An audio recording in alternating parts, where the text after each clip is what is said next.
for me, these aren't like what I think are the 10 best because that's just giving you my opinion and that's not really helpful to a viewer looking to get into it. It's just my opinion on it. So these I think are the most important ones and the most uh,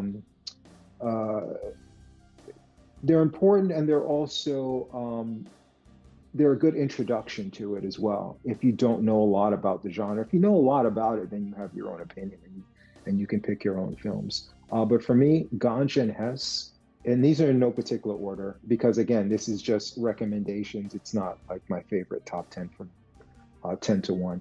Ganja and Hess, which is kind of an artistic version of the Dracula take. It's very artistic. It's I honestly, when I first watched it, it wasn't an easy watch for me because I didn't know where it was going. I'm like, all right, where are the vampires? It's like it's more like a vampire than like a Nosferatu. But it's really cool, and I like it, and I think it's a good introduction for someone looking for a little bit more than just schlock. And a counterpart to that, I think, would be Blackula, which is very much schlock, but it's really entertaining schlock. And I love that. I watched that movie a ton of times as a kid, on repeat before cable or anything like that. Any thoughts on either of those? Oh yeah, they're both great movies. And Ganja and Hess, that's almost an art house film. It's like a very artistic and serious film in a way. It's almost not exploitation at all. And it stars Dwayne Jones, who most people know from Night of the Living Dead. And I think he didn't make very many films at all. He sort of retired and taught. I think he taught acting, but he didn't do a whole lot of acting. But those are really the two essential Dwayne Jones films, I think, Night of the Living Dead and Ganja and Hess. If you see the uncut version, it's quite long. It's a very long movie, but it was butchered, I think, when it was released originally, or at some point. I think there were different versions on video that you could get that were severely cut, and they gave it names like Black Vampire or, stupid names like that that just didn't really do justice to the movie. So I was glad to finally get to see the uncut version as it was meant to be seen. And I agree, it's not an easy film. It's not necessarily for everybody, but it's a very good film for people who appreciate more serious and artistic films. Blackula is just good fun. That's a really I love that movie. Number two on my list is Coffy. And again, I already mentioned Pam Grier. She is the queen of the genre. Pam Grier in her prime is a bad bitch. She is just gorgeous and bad, not just looking good, but she was like a really powerful Black woman. And this was a time where you can have a powerful Black woman on screen or just a powerful woman on screen where it wasn't divisive. I think right now our culture is very divisive. And like the minute you see something like if something like this came out today, it'd be super polarizing. You have a movie like Captain Marvel, which was very divisive for a Marvel fan base because it was like it felt like it was pushing this female agenda of like female empowerment. And this was something that was organic. It's like it wasn't force fed. You didn't feel like, oh, you're just trying to gender swap, like instead of a badass like Shaft, you're just giving us Pam Grier. No, Pam Grier was a badass. You believed she was a badass and you wanted her in that role. And I think she's great for women who are looking for like a female, especially a Black woman. If you're looking for like someone, oh my gosh, like oh I can emulate that. She did that. I can do that. I can the same way people feel about Black Panther, they can feel that same way about watching Pam Grier, not just as an actress, but just like a powerful Black woman on screen, in a very non-divisive way, in a very badass way. And she made a lot of great films. My personal preference is Coffy. That's why it's on the list. But you also have like Foxy Brown, Black Mama, White Mama, a ton of other Blaxploitation, and then even more just flat out exploitation films that she made throughout the 70s. Absolutely. Pam Grier is awesome, and Coffee is an awesome movie. It's I think the opening sequence of Coffee has to be one of the greatest opening sequences of all time. It's and it's rough and it's raw. You know, it's like really violent. It's unexpected. It really catches you off guard how violent it really is. Um, and obviously, it was the first one that she made with Jack Hill, and Foxy Brown sort of came later. And to me, that one looks a lot slicker. It looks like it had a bigger budget. Jack Hill kind of denies that. He says it's the same budget, but I find that hard to believe because Coffy just seems so raw and grungy somehow to me. I don't know if you feel that way. Absolutely. That's why I have it on my list over Foxy Yeah, Brown. Foxy Brown feels too polished, and yeah, it doesn't have the rawness that I look for. When I look at Blaxploitation films, I want to feel like I'm on the streets with these people, you know? I want to feel yeah, like they're doing real drugs and this is a documentary, it's not a movie. Because that's yeah, the feel that some of these movies have because they're on location. They're like real people, non-actors in some of these roles. And Coffee gives you that feel. It feels genuine, it feels authentic. Foxy Brown feels like a movie. And part of that too is it is more polished. Budget aside, I mean, obviously we don't know for sure, but budget aside, it just feels more polished. It feels more like a movie, and I think part of that is because it was supposed to be a sequel. I think hmm, it was supposed to be a follow-up. It was like almost like a soft reboot because it follows a lot of the same beats as well. But yeah, I prefer it over Foxy Brown. That's why it's on the list. These are in no particular order, but the third one I have here is Across 110th Street. Again, absolute classic. I love this because of the cast is just impeccable. The acting, again, I love Blaxploitation films, but acting is generally not at the top of the list in these movies because I just said before with the previous film, you have a lot of non-actors, a lot of black actors that didn't really have a lot of opportunities, so they're kind of honing their skills in these films as well.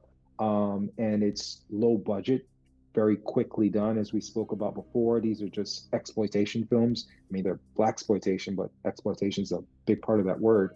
And they're made to be done very quickly in a few weeks and just get it out there to capitalize on whatever you're piggybacking off of that's popular at the time, or just to get it out in theaters. So to see something that has the level of acting, and the actors in this movies went on to do good, great things as well. And also, there's a craft to it. There were so many inventive shots, and just like, man, you took your time with this setup. You didn't just set up the camera, blast the lights, and said action. Like you set these shots up, and you were thinking. Like it was great shot composition, good pacing, and it said something. It said a lot about race relations, and it felt like it had a message, and I was all for it. This is one of my favorite films, period, even outside Blaxploitation. yeah. It's a great movie for sure, and I would say it feels much more like a movie than say Coffee. It feels more like they had a bit more of a budget or a bit more time, like you're saying, and yeah, it's very good. It's a very good movie. I like that one a lot too. Next up, we have The Spook Who Sat by the Door. This is a very obscure one. Not a lot of people have heard of it. I think it's also based on a book.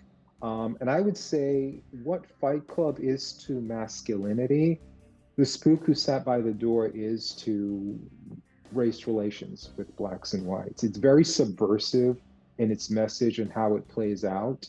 And it has all of that conspiracy theories, like people pulling the strings. It has a lot of that stuff in there. And it's thoroughly entertaining, it's thought provoking.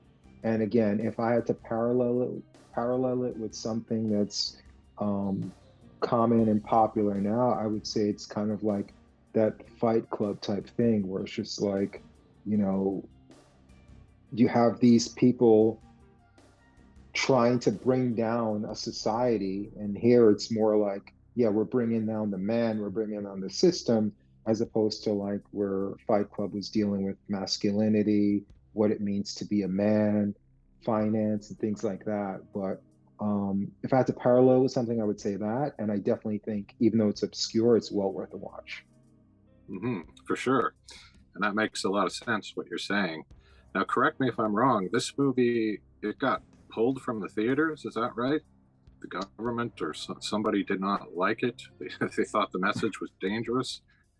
Do you You know know anything what? about that? I don't know anything about that. And even if that wasn't true, that's great to have as part of your movie. The government tried to Yeah, pull this from you, you know? yeah, But no, I didn't read up on it, so I'm not sure about that. yeah. I'll post something Um, on the screen after I research it before I post the video. sure. Yeah, yeah. I think it's something like that. And I don't know, has it ever been given a decent release on home video? I know it's very obscure, so I would Yeah, say no, it hasn't been getting yeah, a major release. No. yeah. I wonder if that's all part of it somehow, that this movie got kind of pulled out of circulation. I remember seeing a VHS tape many, many years ago in a bargain bin, and for some reason I can't understand, I didn't buy it. And now I really regret that. I wish I had bought that tape because I've never seen it on DVD. I've never seen a Blu-ray. You can see it online, but they tend to be very bad prints. I don't know. Is that your experience? Have you ever seen a really good print of this film? I have not seen a good print. A friend of mine, who was a big Blaxploitation fan, he is where I got most of the Blaxploitation films I've watched from, and it was a VHS. He did have some Right. DVDs, but that was not a DVD copy. And again, it's super obscure. There's nothing about it based on like a box cover or the cast or anything I heard about the film that would make me watch it. But it's one of those films. It's like, oh my God, I'm so glad I watched this movie. And I think we all have some of those in our memory banks of a movie where it's like, you never heard of it. It doesn't look that appealing. But when you watch it, you're like, holy shit, how do more people not know about this film? And that's kind of how I felt when I watched this one. Yeah, for sure. Yeah, it's definitely a good film. It's worth seeing. I would just like it to be released in a nice edition. Let's get a nice print of this film out there. I don't know what the story is behind that, Mhm. but certainly very interesting, I'm sure. Yeah, yeah, definitely not easy to find, but well worth the search. Next up, we have Superfly. This is probably the Blaxploitation film I've watched the most, just because I love the character so much. There's so much nuance to the character, and I think it's one of the most financially successful Blaxploitation films as well. And it really helped to push the commercial aspects of these films and let Hollywood know, hey, there's money to be made in doing these movies. And it gets more on the crime side and it's more on the message side. And I think it's one of the more controversial ones in that there may be a few that may be more controversial. The Spook Who Sat by the Door, but The Spook was a movie that no one watched. This is when you combine how much it made with how controversial and how much of a deeper message it has. I think this has the best balance of any of these films and maybe any of the Blaxploitation films. We are weighing message, depth, and commercial success, and I think that's this has the perfect blend of that. I would say something comparable to this would be Shaft. The reason this made my list and Shaft didn't, I think there are a lot of parallels, including father son, doing each of these movies. And Shaft is a movie we'll get into detail more later, and I'll that's where you're going to take the lead. So I'll say my part of it now, since I don't have to go as in depth with Shaft. The reason I would recommend this over Shaft, and the reason I would view them as parallels, and is in if you like Shaft, you'll like this, and if you like this, you'll like Shaft, is that they both have this protagonist that is kind of like the guy who's going against society, going against the man. He's this anti-hero rebel, who's fighting for uh, people who are victimized. He, as much as he's a hero, he's also a victim on society. And I think people can relate to that. If people can say, hey, like, I feel like people are always pulling me down and I want to like rebel against them and I want to stick it to them and I want to come out on top. And they both kind of have that in them. I think the reason I'm more drawn to this one is because Superfly or Priest is a more nuanced character. He is very much darker. I mean, he could be the villain in a lot of other stories. There's a lot to like and a lot not to like about him. There are redeeming and non-redeeming factors to this character, and he's a vulnerable character. As much as Shaft is cool, he's almost too cool. He's like James Bond. It's like, where's your weakness? Where's your soft spot? Where's your moral dilemma? Where's your crisis of consciousness? You know, it's like, where are all those things coming from? And I think Priest goes through all of that, and I think it's a great performance and it's a great film.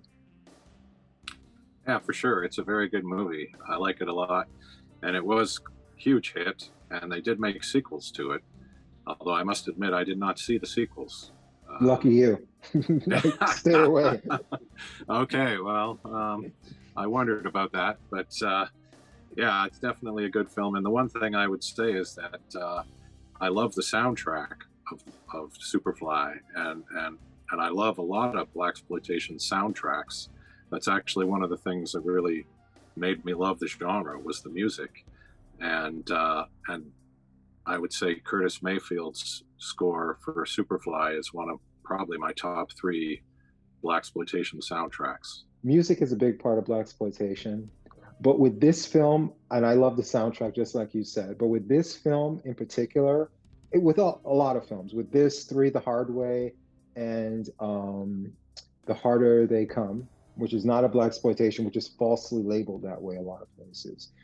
With those three films, great soundtracks with all of them, but they do the thing that Blaxploitation films do, is they very low budget.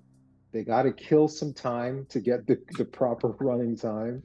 And they got this great music. They will play every single strand of every note of a song and then play it again in the same movie.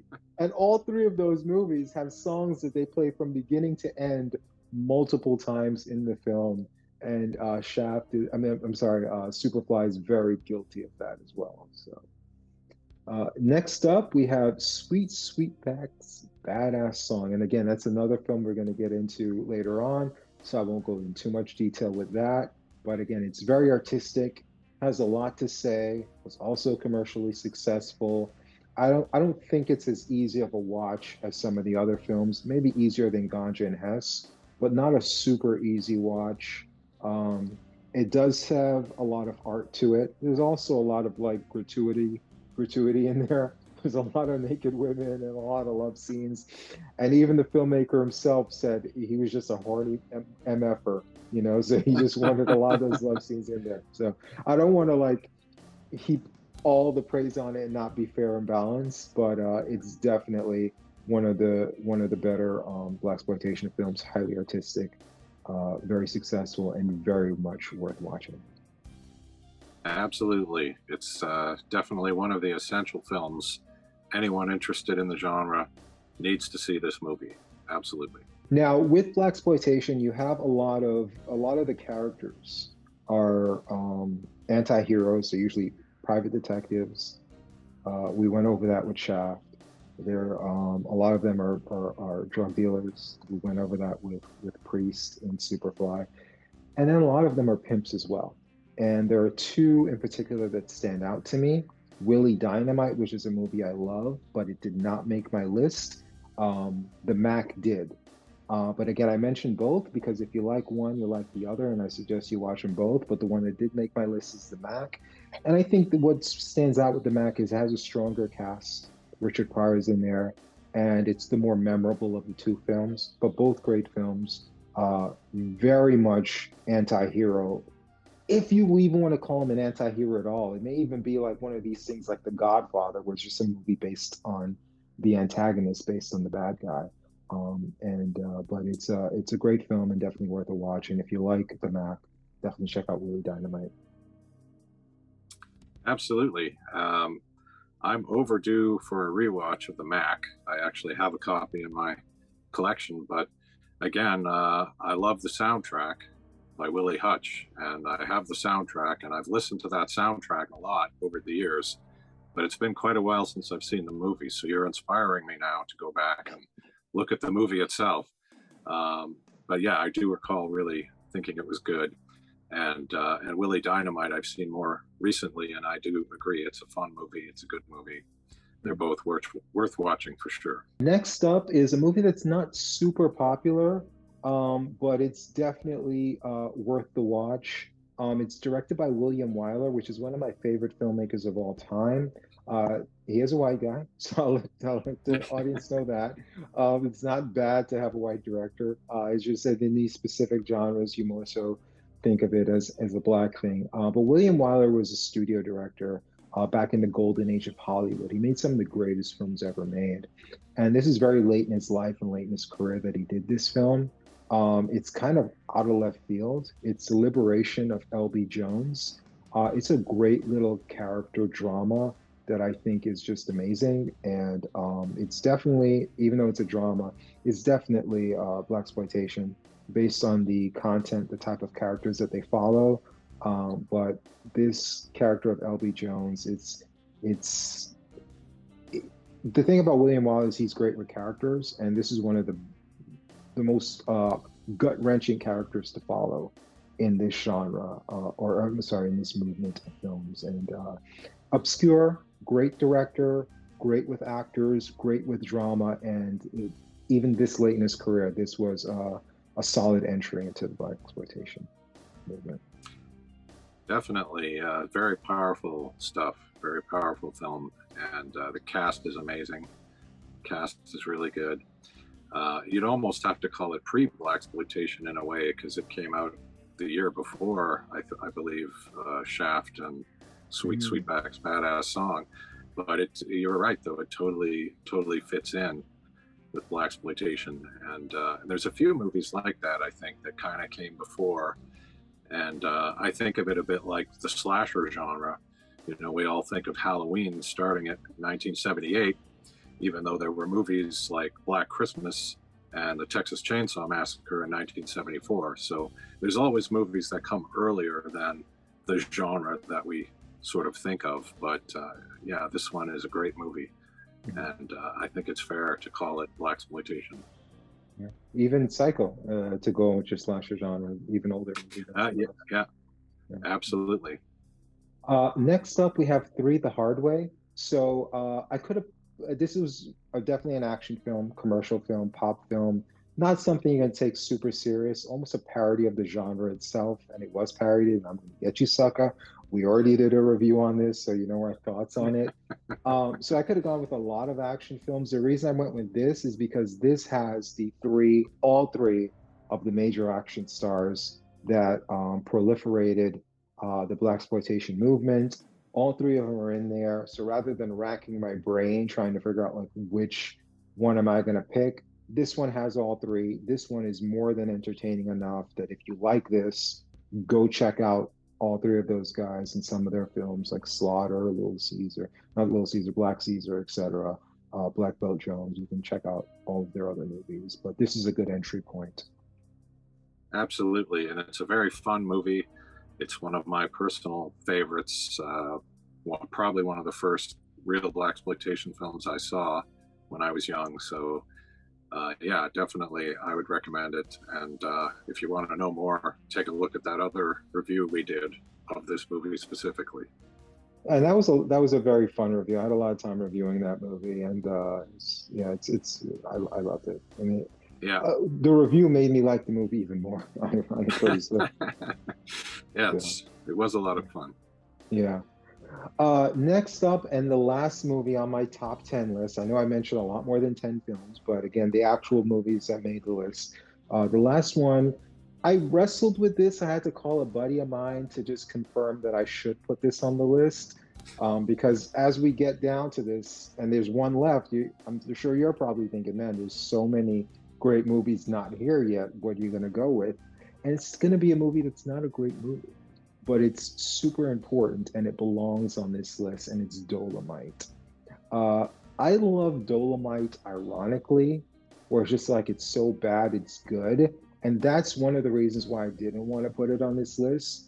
But the story of how Dolemite was made and the importance of it, where this is a true grassroots film. Talk about the fact that there's a lot of white people with money behind a lot of these films. Hollywood is behind a lot of these films. A lot of these films are just put out there copying other movies that were made, just put in black in the title. This was a true grassroots thing where an independent guy went out there, made his own movie, put everything on the line, went city to city promoting it. Don't take my word for it. Eddie Murphy made a movie about this you can watch. But Dolemite is definitely on the list. You like it, watch more Rudy Ray films, Rudy Moore films, and watch My Name is Dolemite with Eddie Murphy as well, if you like this one. Well, I'm very glad you did put this on the list because I think I said to you, I always have a huge problem trying to come up with any sort of top 5 or top 10 because I get down to about number 7 and I think, oh my God, there's so many other things. How can I get them all on here? And it becomes a real mess. And I also have that same problem of, am I putting on only the films that I think are really great films? Or am I putting on films that I love, even though they're not so great? And Dolemite is exactly the one I was thinking it would have to go on my list, even though it's not a great movie, but it is a really fun movie. It is so much fun. It's one of my personal favorites. I love all of the Rudy Ray Moore films. The first one I saw was actually The Avenging Disco Godfather, and that really turned me on to the whole thing, and I had to collect them all up. And you know, the last time I watched Dolemite, I think within the first 10 seconds, I knew that this was awesome. You know, it does not take long. The minute you see the boom mic, you're like, okay. And I don't think I've ever met anyone who's seen this movie and didn't enjoy it. You know, it's such a fun experience to watch that movie. It has to be on the list for sure. Yeah. So again, if I were to give you a list of my top 10 favorites, some of these movies would not be on the list. But I like all of them. They all represent a different part of the movement. They're all super important, and they're all entry points. That's why I mentioned, like, hey, Shaft isn't on the list. Shaft would be on 9 out of 10 people's list. Well, I give you a reason why, and a movie on the list that if you like, you'll like Shaft. So that's why I try to counterbalance it. Blackula would, you know, but again, I gave you Ganja Hess. So I didn't want to be too repetitive. I see some of these lists online, they have like 4 Pam Grier movies. It's like, no, you watch one Pam Grier movie. You get the point. If they like it, they'll watch the other Pam Grier movies. So that's kind of the approach I took. But that's my list. I think those are great entry points if you're not super familiar with the genre. And again, what started this, the catalyst for this was, again, me bringing this up to some coworkers and they saying, does that have anything to do with Black Lives Matter? So hopefully people who thought like that or don't know much about the genre will be inspired to maybe watch a couple of Blaxploitation films, maybe some of those on the list. So that is my spiel.